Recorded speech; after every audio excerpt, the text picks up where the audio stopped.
Hello students, how are you.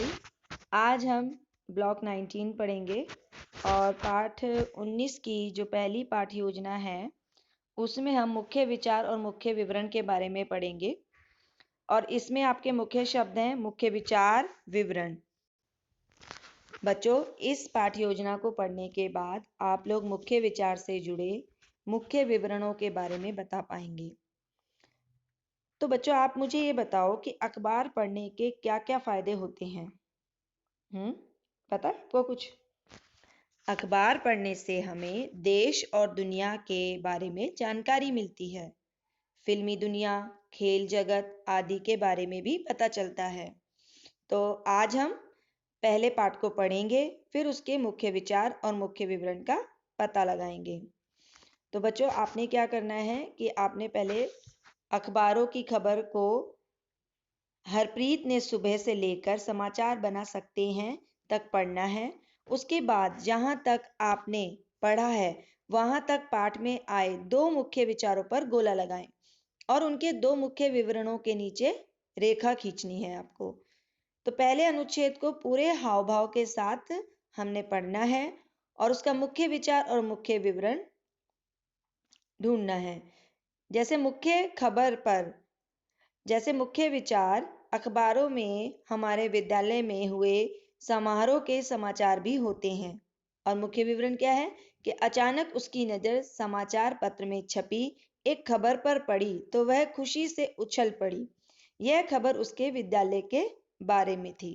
ठीक है, तो ये जो पहला अनुच्छेद है उसमें हमारा जो मुख्य विचार है और मुख्य विवरण इस तरह से है। तो इसी प्रकार आपने भी ढूंढना है मुख्य विचार और मुख्य विवरण।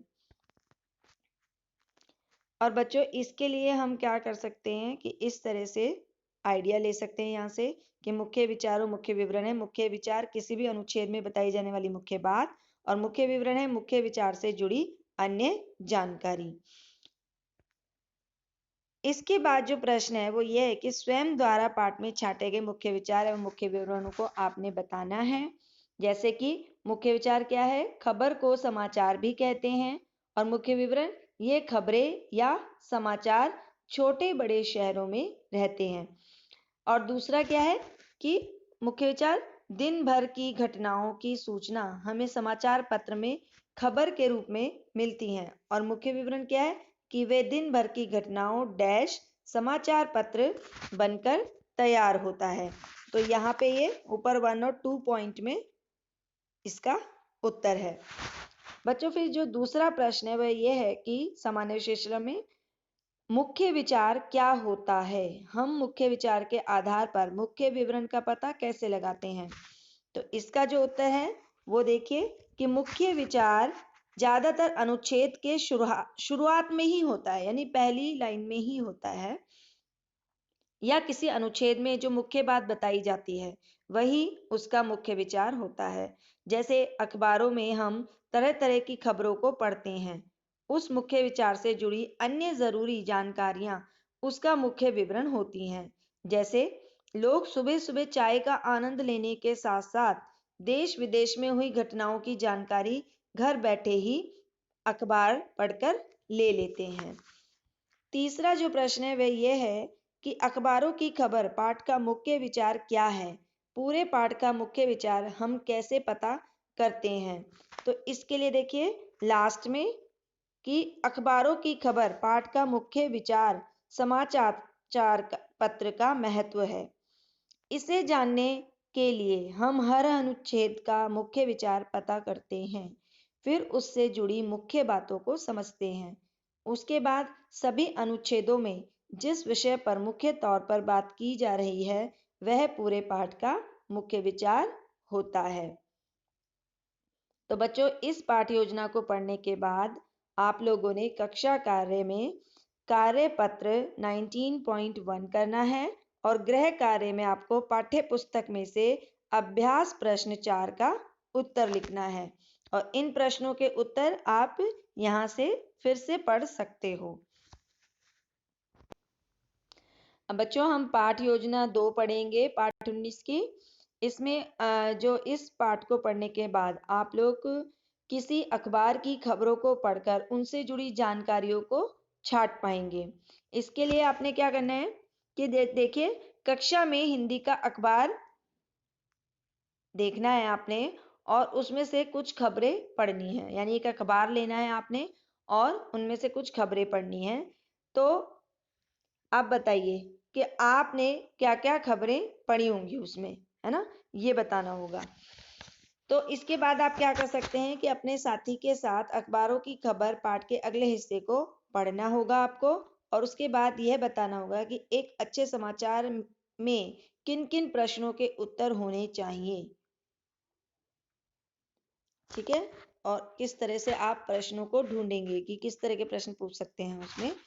तो इसके लिए आप क्या करेंगे कि इस चार्ट की सहायता ले सकते हैं आप लोग कि खबरों से जुड़ी जानकारी, यानी खबरों को पहले आपको कैसे ध्यान से पढ़ना होगा और खबरों में दी गई जानकारी को समझना होगा कि इसमें किस प्रकार की जानकारी दी जा रही है इस खबर में।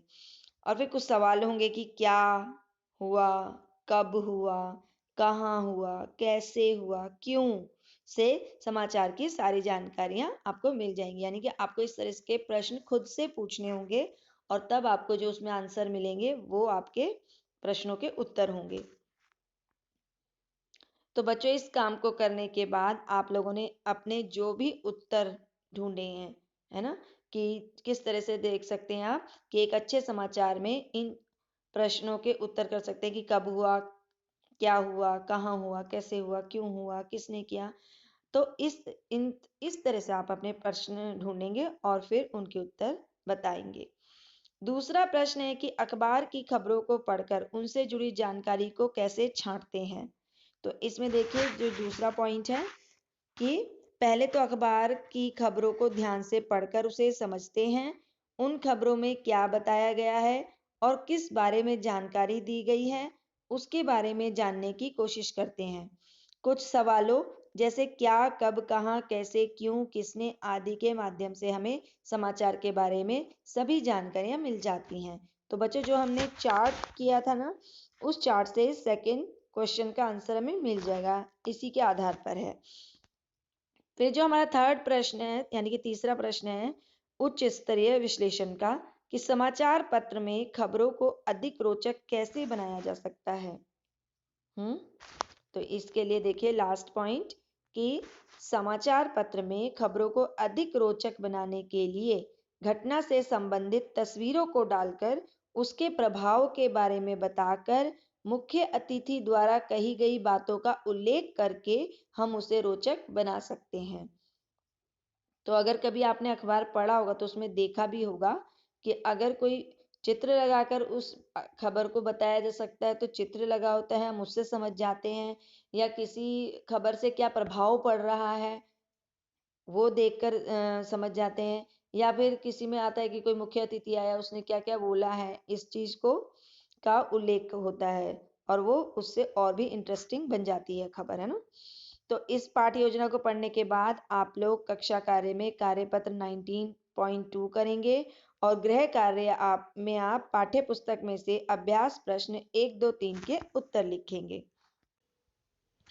तो बच्चों आपको इन प्रश्नों के उत्तर यहाँ पे मिल जाएंगे, आप इनको यहाँ पढ़ सकते हो दोबारा। फिर है पाठ्य योजना 3 पढ़नी है हमने, जिसमें हमें क्या चाहिए कि लाल रंग की पर्ची में कौन से शब्द लिखे होंगे, सफल, बाल, लोभ, महान, गुजरात, पहल, कम, एक। ठीक है, और नीले रंग की पर्ची में क्या लिखा होगा, आ, ई, ता, ये है प्रत्यय। ठीक है, आपने पहले उपसर्ग पढ़े थे, अब हम पढ़ेंगे प्रत्यय इसमें। और इसमें मूल शब्द मुख्य शब्द है मूल शब्द और नए शब्द, यानी कि एक मूल शब्द होगा जिसका कोई अर्थ होगा और जो हम आ, ई और ता लगा देंगे तो उससे एक नया शब्द बनेगा। इस पाठ्य योजना को पढ़ने के बाद आप लोग शब्दों के पीछे आ, ई और ता लगाकर नए शब्द बनाकर लिख पाएंगे। ठीक है, तो जैसे आप देखिए कि अगर मैं मेहनत लिख दूं और कुमार लिख दूं तो उसमें आपको अंत में ई प्रत्यय लगाना है। अगर ई पीछे लगाना हो तो मेहनत और कुमार का क्या बन जाएगा, तो मेहनत का क्या बन जाएगा, तो बच्चों हम मेहनत और कुमार के पीछे अगर ई लगा दे तो क्या बन जाएगा? क्या बनेगा? मेहनती और कुमार से कुमारी, यानी लास्ट में लगाएंगे तो ई नहीं लिखा जाएगा, उसकी मात्रा लास्ट वाले अक्षर पर लगा दी जाएगी। ठीक है, तो इससे क्या हुआ, एक तो नए शब्द बन गए हैं ना। तो इसके लिए आपने क्या करना है कि पहले लाल रंग की पर्ची में लिखे शब्दों को पढ़ना है, यानी ये जो शब्द लिखे हैं ऊपर।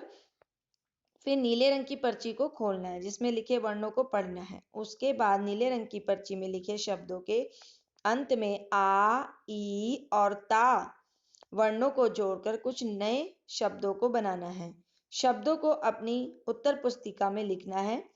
अब जैसे कैसे बनाएंगे हम, कि जैसे हमने सफल शब्द में ता वर्ण को जोड़ने से क्या बनेगा, लास्ट में सफलता बना, है ना। तो इसी तरह से आपने इन ऊपर वाले शब्दों में लिखे शब्दों में ये जो प्रत्यय जोड़ के आपको नए शब्द बनाने हैं। इसमें देखिए जिस तरह से हम इसमें कर रहे हैं कि आप वैसे ही शब्द नए बना सकते हो। जैसे चिंत है, चिंत में आ जोड़ा चिंता, मैल में आ जोड़ा मैला, भूख में आ जोड़ा भूखा, ठंड में आ जोड़ा ठंडा, यानी आ ने मात्रा का रूप ले लिया, लास्ट वाले अक्षर में वो मात्रा के रूप में लगेगा। प्यास में आ लिखा जोड़ा तो प्यासा, ऐसी ई प्रत्यय देखिए। धन में ई जोड़ा धनी, क्रोध में ई जोड़ा क्रोधी, लोभ में जोड़ा ई लोभी, भार में जोड़ा ई भारी, हंस में जोड़ा हंसी। ऐसी ता में देखिए विशाल का विशालता, महानता, प्रधानता, सुंदरता, मनुष्यता। तो इस तरह से ही आपने उन शब्दों में प्रत्यय लगाने हैं। इसमें आप 2 भी बना सकते हैं, 3 भी बना सकते हैं, जिसमें आपका जो प्रत्यय जोड़कर नया शब्द बनता है उतने आपने बनाने हैं। इसमें बच्चों जो आपने नए शब्द बनाए हैं वो बताने होंगे। तो आपने क्या क्या बनाया, जैसे सफल का आपने बनाया सफलता, ता लगाया है उसमें, और बाल में आपने जोड़ दिया आ, तो वो बन गया बाला। लोभ में ई जोड़ा लोभी, महान में ता जोड़ा महानता, पहल में आपने आ जोड़ा पहला, काम में जोड़ा कमी हो गया, मतलब कम में जोड़ा तो कमी हो गया, एक में जोड़ा तो एकता। ठीक है, अब हमारा दूसरा प्रश्न है कि शब्दों में आ, ई और ता जोड़कर नए शब्द कैसे बनाए जाते हैं, इन्हें जोड़ने से शब्दों में क्या परिवर्तन आता है। तो बच्चों इसके लिए आप इसी चार्ट की सहायता लेंगे, और जो इसका उत्तर है वो यहाँ पर है कि जब हम किसी संज्ञा, सर्वनाम, विशेषण या क्रिया के अंत में आ, ई या ता जोड़ते हैं तब हम नए शब्द बनाते हैं। इसमें वर्णों की मात्राएं मूल शब्द के अंत में जुड़ने से नए शब्द बनते हैं। जैसे लिख में अगर आ जोड़ दिया जाए तो लिखा, धन में अगर ई जोड़ दिया तो धनी, कर्मठ में अगर ता जोड़ दिया तो कर्मठता। ठीक है, फिर हम इसमें तीसरा प्रश्न करेंगे। जैसे देख शब्द में आ जोड़कर नया शब्द बनाइए और उसका वाक्य प्रयोग भी करना है। तो आपको पता तो चल ही गया होगा कि देख में आ जोड़ेंगे तो क्या बनेगा, देखा। और इसको हम अगर वाक्य प्रयोग में करेंगे तो मैंने कबूतरों के झुंड को अभी अभी आकाश में उड़ते देखा। ठीक है, ये तो हमने एक सेंटेंस बना दिया। आप कोई भी नया वाक्य बना सकते हैं इसमें अपने मन से, जो आपको अच्छा लगे, तो उसमें लेकिन देखा शब्द आना चाहिए। बच्चों इस पाठ योजना को पढ़ने के बाद आप लोग कक्षा कार्य में कार्यपत्र 19.3 करेंगे और गृह कार्य में आप लोग पाठ्य पुस्तक में से अभ्यास प्रश्न 5 और 6 के उत्तर लिखेंगे। और इन प्रश्नों के उत्तर के लिए आप यहाँ पे फिर से इन आंसर को देख सकते हैं और पढ़ सकते हैं। बच्चों अब हम पाठ योजना 4 पढ़ेंगे, जिसको पढ़ने के बाद आप लोग किसी अखबार की खबर के आरंभ और अंत के बारे में लिखते हुए उसे मौखिक रूप से प्रस्तुत कर पाएंगे। जैसे आपको अखबार में खबर पढ़ना ज्यादा पसंद है या उसे टीवी में देखना और सुनना? तो आपका आंसर क्या होना चाहिए कि खबरें सुनने और देखने में ज्यादा रोचक लगती हैं, है ना, क्योंकि हम उसमें चीजों को सीधे देख भी पाते हैं और महसूस भी कर पाते हैं। जैसे हम टीवी में देखते हैं, तो अगर न्यूज़ चैनल चलाते हैं उसमें, तो उसमें देखते हैं ना कि जो बातें वो बोल रहे हैं वो हमें दिखा भी रहे हैं कि ऐसा ऐसा हुआ है, तो वो ज़्यादा इंटरेस्टिंग लगती है और उसको हम ज़्यादा महसूस करते हैं। लेकिन अखबार में छपी हुई खबर के भी फायदे होते हैं। हम उसे जब चाहे तब पढ़ सकते हैं, हम उसे संभाल कर भी रख सकते हैं, ना। हमें उसका भी तो फायदा बताना है कि उसका भी तो कोई फायदा होगा। तो आज हम क्या करेंगे, आज हम एक अखबार की खबर को पूरे हाव भाव के साथ बुलेटिन की तरह पढ़ेंगे। इसके लिए आपको क्या करना है कि किसी भी एक अखबार को बीच में रखना है और उसमें से किसी एक खबर को बड़े ध्यान से पढ़ना है। उसमें घटी मुख्य बातों को रेखांकित करना है और उस खबर के आरंभ और अंत को अपने शब्दों में लिखकर पूरे हाव भाव के साथ धीमी आवाज में बोलने का अभ्यास करना है, आपको प्रैक्टिस करनी है। इसमें आप और क्या कर सकते हो कि ये जो चार्ट है इसकी भी हेल्प ले सकते हो आप, कि लिखित खबरों की को मौखिक रूप प्रस्तुत करने के लिए ध्यान देने वाली बातें, क्या बातें ध्यान देनी होंगी हमें, कि खबर का आरंभ अर्थात परिचय रोचक होना, खबर को बातचीत का रूप देना, उचित हाव भाव के साथ खबर प्रस्तुत करना और खबर को प्रभावशाली तरीके से समाप्त करना। तो इस कार्य को करने के बाद जो प्रश्न है वो ये है कि किसी लिखित खबर को मौखिक रूप से प्रस्तुत करने के लिए किन किन बातों का ध्यान रखते हैं। किन किन बातों का ध्यान रखते हैं, तो इसका जो उत्तर है वो देखिए यहाँ पे, कि ऊपर ही देखिए कि किसी भी लिखित खबर को मौखिक रूप से प्रस्तुत करने के लिए हम कई बातों का ध्यान रखते हैं। जैसे कि मैंने आपको चार्ट दिखाया था, उसके जो पॉइंट्स हैं उनको ध्यान में रखना होगा। सबसे पहले खबर का परिचय यानी आरंभ को रोचक अंदाज में बताना होगा, ताकि पाठकों का ध्यान खबर की ओर आकर्षित करने में हम सफल हो सकें। जैसे इस साल सोना खरीदने वालों के लिए एक खुशखबरी है, कुछ सूत्रों के मुताबिक जल्द ही इसके मूल्य में गिरावट होने वाली है। खबर को पढ़ते समय उसे पूरे हाव भाव के साथ एक बातचीत के रूप में पढ़ें, जैसे आपने कभी सपने में भी सोचा नहीं होगा कि सोने का भाव इतना गिर सकता है। खबर को अंत तक श्रोता के साथ आंखें मिलाकर सजीव तरीके से पढ़ें, जिससे कि वह खबर और प्रभावशाली लगने लगे। तो बच्चों, इसका जो नेक्स्ट प्रश्न है, जो अगला प्रश्न है वो है कि हम कैसे माने कि कोई भी खबर विश्वसनीय है या नहीं, यानी विश्वास करने वाली है या नहीं है। तो इसके लिए जो उत्तर है वह यह है कि खबरों से संबंधित विभिन्न प्रमाणों को दिखाना जरूरी होता है। साथ ही यह सुनिश्चित करना होता है कि यह कोई काल्पनिक कथा नहीं है, बल्कि सभी तथ्यों और प्रमाणों के साथ बताई गई है। जैसे उस घटना को देखने वाले लोगों से सीधे पूछताछ करना, गवाह के बयान को भी लिखना। आपने देखा होगा कि न्यूज़ चैनल में क्या करते, दिखाते हैं ना आपको, उन लोगों से पूछते हुए दिखाते हैं कि ये देखो ये लोग क्या बता रहे हैं, तो गवाहों से पूछताछ करना। तो बच्चों, इस पाठ योजना को पढ़ने के बाद आप लोग कक्षा कार्य में कार्यपत्र 19.4 करेंगे और गृह कार्य में आप लोग पाठ्य पुस्तक में से अभ्यास प्रश्न 8, 9 के और मैंने सीखा के उत्तर लिखेंगे। ठीक है, अगर आपको फिर भी इसमें समस्या आती है तो आप लिखित खबरों और खबरों के प्रस्तुतिकरण में क्या अंतर होता है, कोई एक अंतर लिखेंगे। और क्या कर सकते हैं कि खबरों की विश्वसनीयता को कैसे सिद्ध किया जा सकता है, कोई एक तरीका आप लोग बताएंगे। और इन प्रश्नों के उत्तर के लिए आप यहाँ पे देख सकते हो। Thank you.